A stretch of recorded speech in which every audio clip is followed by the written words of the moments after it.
everyone, welcome back to Simming History, where we look at the history of architecture through The Sims. Today is the fourth and final episode in a mini-series about traditional Japanese architecture, and we are looking at Japanese gardens and tea houses. Let's start off by talking about some of the differences between Western versus Japanese gardens. Western gardens are very hierarchical. They're based on symmetry.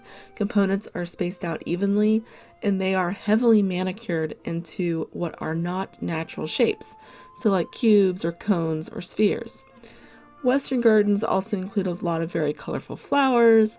They may include statuary. It's all about showing order. Japanese gardens, on the other hand, emphasize the natural world. It's about asymmetry that's balanced. Symmetry is seen as too easy to achieve, whereas balanced asymmetry is seen as the sign of a master. Now, the way of tea in Japan actually includes studying calligraphy, flower arrangement, architecture, and garden design. And that's because Japanese gardens are actually very similar to architecture. Each element is designed with all of the other elements in mind. It's how we design buildings. And you do that to create one flowing design. The tea house, likewise, is taken into consideration with the garden layout, and the garden itself is sort of seen as a continuation of that interior space. Typically, there are two types of gardens. There's the experienced and the viewed. Experienced gardens are the gardens you're meant to walk through, whereas viewed gardens are gardens you're meant to view from inside a pavilion or a tea house, and they're meant to provide moments of contemplation. Now, as I've said before, Japanese gardens emphasize the natural world. There are no bright or exotic plants. Instead, they're centered around trees, shrubs, and moss, all natural elements in Japan. And they're manicured, but in a way to make it look natural. They maintain their natural shape, and the manicurings really just sort of keep the growth controlled. It's all centered around a kind of style called Wabi Sabi. I've not been able to find a very clear definition for this, but it's basically simplicity, understatement, harmony, and the beauty in imperfection and impermanence. It's the idea of things will change with time, and that's okay. There's also a lot of symbolism in Japanese gardens. There's Roji, or the dewy path, which are these stone paths that will go throughout the dry Japanese gardens. There's symbolism in the plants. Evergreens, like pines, represent longevity, and bamboo typically represents vigor. Water represents purification. White sand is usually used to represent water in dry gardens. Stones in the dry gardens are used to represent islands or mountains. And there's usually lanterns, stone lanterns scattered throughout, and those are meant to represent enlightenment. Japanese gardens also kind of play around with hide and seek. You very rarely see the entire garden from one point. And you actually almost have to walk through the whole garden to experience all of it, with bits and pieces coming in and out of your view range as you move through. The traditional tea house garden is actually kind of a complex. There's an outer gate that you walk through.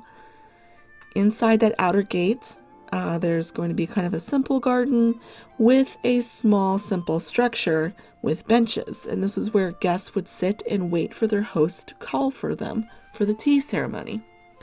This is also the location of the only toilet on the premises. From that space, you enter into the inner garden. Sometimes it's a wet garden, but mostly it's dry. So you're going to see sand, that would be raked into shapes. You're going to see stones or plants set into that sand. And there's going to be raised stones that you're meant to walk over. These stones, when they're larger, are there points in which you're supposed to pause and contemplate the garden. Now, the tea room itself traditionally was actually a really small structure, and it had a very interesting way of entering. It was at this low, partial height door that was raised quite substantially above the ground. You had to crouch to get through it. The purpose of that was to prevent samurai from entering with swords, but also it forced everybody to enter in a kneeling position, erasing rank, erasing class. Everybody who entered the tea room entered into the tea room on equal footing. The tea rooms traditionally were also floored in tatami mats. Well, we've seen tatami mats with every other build in traditional Japanese architecture, and this is really no different. 4 to 5 tatami mats are probably the most common, but it could go up to 8. Also, tea rooms would have had a tokonoma, the alcove featuring the ikebana flower arrangement and a scroll. There would have also been a column or post here, and that in the traditional tea room would have remained raw and unfinished. That's because the traditional tea room was all about nature. Everything was basically raw and unfinished. The wood was raw and unfinished. The windows would have just been rice paper, and the walls were mud walls. And of course, the floors were tatami. The only other room attached to this building would have been kind of an antechamber where they would have washed and stored the dishes. Almost forgot, just inside the inner gate on the way to the tea house is a stone basin with water for you to purify yourself, just like at the temples, before you enter the garden and go to the tea ceremony, which is considered sacred and uses sacred water. So, gotta add that in. There we go. As architectural styles changed in Japan, so did the styles of the tea houses, and they may have started out very simply, but as different schools developed, so did develop different styles of tea rooms. The other style that I've built here is just kind of an Edo period style. It has an Engawa, or the wooden veranda, from which you could sit and enjoy the gardens.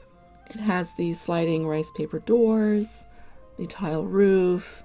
It's probably what most people think of when they think of tea rooms today. But the smaller style is the far more traditional, and what is recognized as the historic tea room of Japan. But the modern ones still maintain a lot of the same elements. It still has the tatami floor mats. It still has the tokonoma. It just tends to have more views of the garden. Thanks for joining me this week for the final episode of this mini-series. I hope you enjoyed it. Make sure you check out the other episodes on onsen, minka, and machiya. Let me know in the comment section down below if you have any questions. And if you enjoyed the video, make sure you hit like and subscribe and hit the bell if you want to receive notifications of new episodes. You can find me on Instagram at Simming History, where I post teasers for videos when I remember to do so, and at the Sims 4 Gallery, where there will be a playable version of this build. I'll see you guys in 2 weeks for a special holiday episode and the final episode of this year. Bye!